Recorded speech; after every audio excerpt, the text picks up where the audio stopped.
High বন্ধু, আমি চন্দনা। আজকে আমার অনুগল্প হলো আয়না। আয়না, এই আয়নাতে আমরা আমার প্রতিচ্ছবি, আমার রূপ আমি দেখতে পাই। এই আয়নায় নিজেকে মনে হয় অপ্সরা সুন্দরী, কিন্তু কারো কাছে ধার নিয়ে সেই সুন্দর বাস্তবে ভেবে দেখতে হলে, আজ যদি আয়না না থাকতো নিজেকে কি অত সুন্দর বলে মনে করতে পারতাম? রাত অনেকটা, অঝরে ঝড়ার বৃষ্টি পড়ছে। রূপসা খুব সুন্দর করে সেজে আয়নার পাশে এসে দাঁড়ালো। আয়নার পাশে দাঁড়িয়ে তার মনের ভাবনা প্রকাশ করল। বলল, আমি কত সুন্দর বলাই না? আমার নিজের রূপ দেখে আমি নিজেই যেন বারবার প্রেমে পড়ি। আমার নিজেকে খুব ভালো লাগে।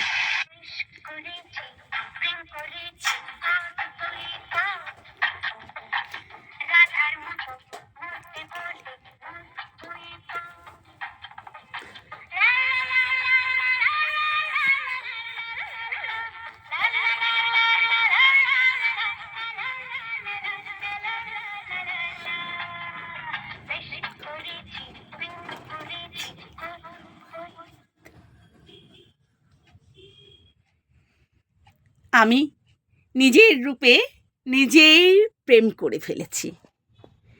তাই আমি আয়নাকে শোনালাম, বেশ করেছি, প্রেম করেছি, আমি এত সুন্দর, আমি আমার নিজেকে বড্ড ভালোবাসি।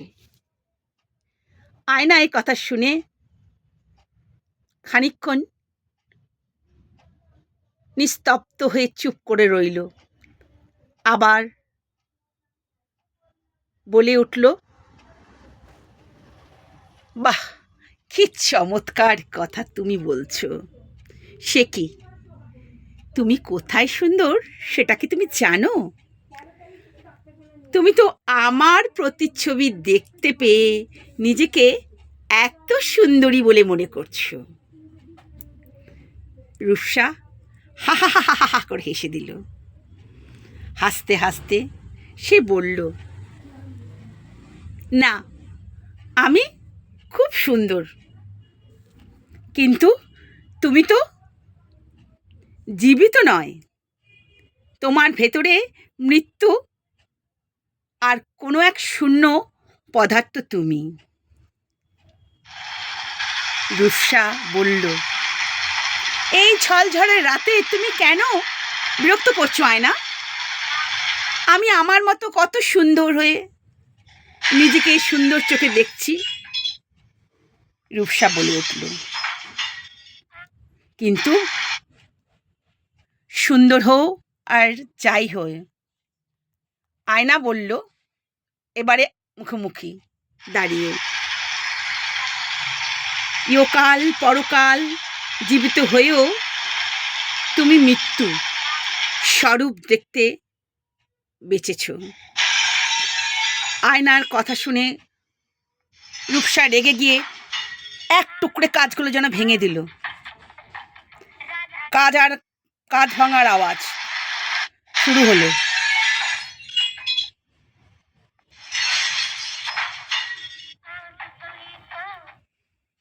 আবার সে মনে মনে বলে উঠল,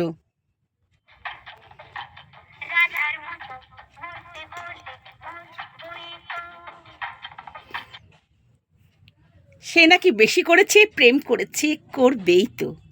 সে নিজেকে এত ভালোবাসে, নিজেকে এত প্রেম করেছে, সে কিছুতেই হারতে রাজি না। সে সুন্দরী। শুধু রূপসা তখন বলে উঠল, শুধু মনে হচ্ছে এই জগতের আয়না তুমি শ্রেষ্ঠ ছলনা। সামনে দাঁড়িয়েও নিজের রূপ দেখছো স্বরূপ হয়ে। আমার স্পর্শে তুমি সুন্দর, মনে রেখো। নমস্কার বন্ধুরা, অনেক ভালোবাসা, পাশে থেকো। অনেক অনেক অনেক অনেক ভালোবাসা নিও এই বৃষ্টির রাতে। Tata, bye bye.